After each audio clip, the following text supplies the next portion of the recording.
Good morning to everyone. Sitting here, for the most part, I've been kicking back here for the last little while, and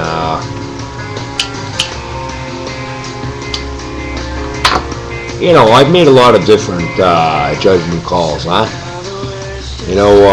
Some people might find my approach a little vulgar, and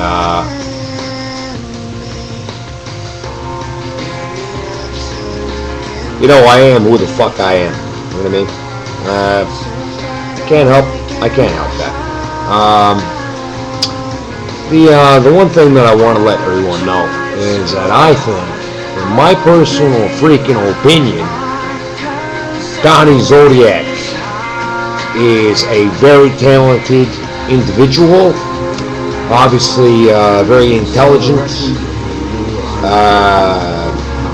By the way, like Zoid, I've checked out your channel as well. Very well, very well.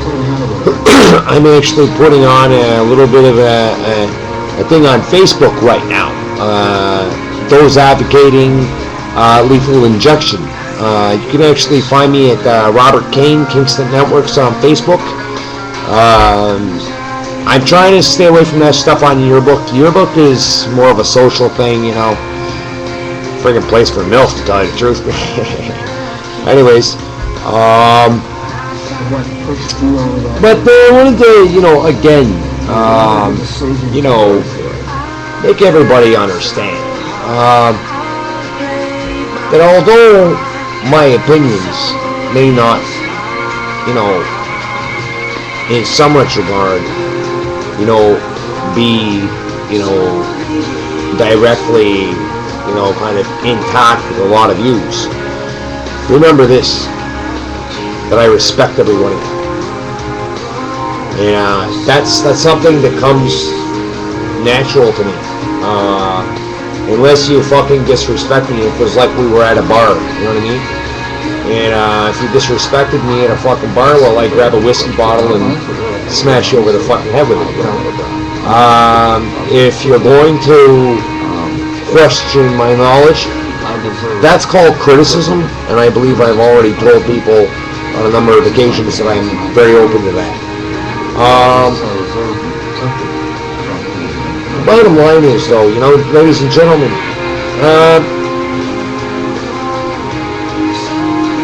and just, this whole, this whole thing,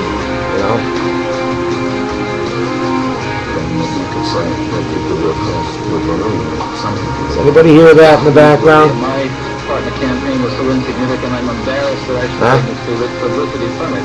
Really embarrassed. Bottom line. What was the emotional effect on me?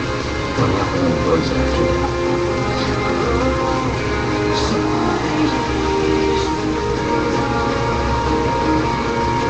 So this is just an experience that you want to share. 20 years on. I think that I'm gonna put that on pause now. I think that video clip was one of my favorites when I first came across Donnie's page, and very, very meaningful. Not because the Dobbs, Dr. Dobson. Guys, let me explain something to you. Dr. Dobson is an advocate against the death penalty. Period. So, and you know what? Ted Bundy made Dr. Dobson. Okay? That interview, I don't know if you guys realize this, but at one point that interview was broadcast live around the fucking world. Okay? And it was actually, from what I hear, the interview started, in Canada, I believe it started at about 7 o'clock. Standard time here, which is Eastern Pacific to you fucking folks out in the UK and the States and shit like that. And anyways, the bottom line is, making reference, to psychopaths, sociopaths. Really, guys, I'm sorry. I don't fucking buy any of it. I don't fucking buy it. You can't convince me. Okay? Some of those crime scene photos I put in my video, you know what I see? You know what I see? I see a man that was in complete control. Okay? Actually had way too much fucking control. Okay? And the bottom line, if you really want to get, physiologically, psychological, whatever the fucking case scenario, the bottom line really is, folks, if we want to look at it from a perspective, you want to say he was crazy? They could argue that. We could say he was a little fucking loose in the head. But the bottom line is that, even Emmanuel Tanny, who, by the way, she was the very, very, very, very, very, I don't care what anybody fucking says, before TV reporters, before any, she was the first person to get a crack at him. And she said that although, by the way, he kind of fell short of the sociopathic scale in testing, ladies and gentlemen, because, believe it or not, actually, he wasn't found to be extremely intelligent. And actually, as a matter of fact, he only rated, I think, about 36 points on the CAT test. A CAT test is something I actually took while I first got incarcerated. All inmates take it. It's mandatory. If you don't, they'll throw you in the fucking digger. They usually do. You don't cooperate with the system won't cooperate with you. It's just, not that I did much cooperating in my stay, but it's kind of a rebel myself. But anyway, the bottom line here is that I discussed this with a friend of mine this evening on Yearbook a little bit in IM, not out loud, but in IM, and he agreed with me. If the guy really was so fucking nuts, how was it that he was able to win? And tell me something like, tell me this: if he was such a psychopath, right? So, sociopaths and psychopaths have a very, very discolored view. Brainstorm, you're right. Electrozoid, you're right. Sociopaths, psychopaths they're not capable of feeling at all, right? We agree on this, shake our heads, yes, okay, good, we know that.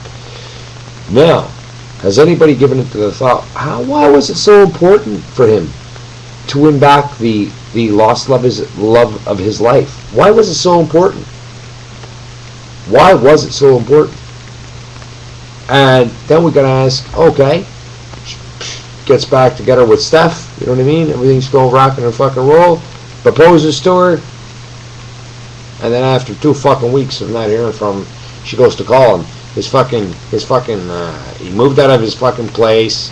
He's moving in with some other fucking broad now. By the way, somebody asked who the blonde-haired lady was in the video. Well, I think I've already answered that question a couple of times on the fucking log there. If you haven't seen it, her name is Helen Hatchwell, and actually, she was the push-aside in high school and in college when he was in fucking Vermont. He kind of pushed her, he was so hot to trot for fucking Stephanie, that case scenario. And actually, to tell you the fucking truth, eventually he proposed to her while he was actually he got sentenced to death in the state of Florida first. Then he received, of course, as we all know, he received a second death sentence when he was in fucking Washington. Now, the thing is, what happens is that, obviously, we know this, is that his last victim was Kimberly Leach. That was the one that actually he'd bitten a couple of fucking people on the ass. I don't know, it was like a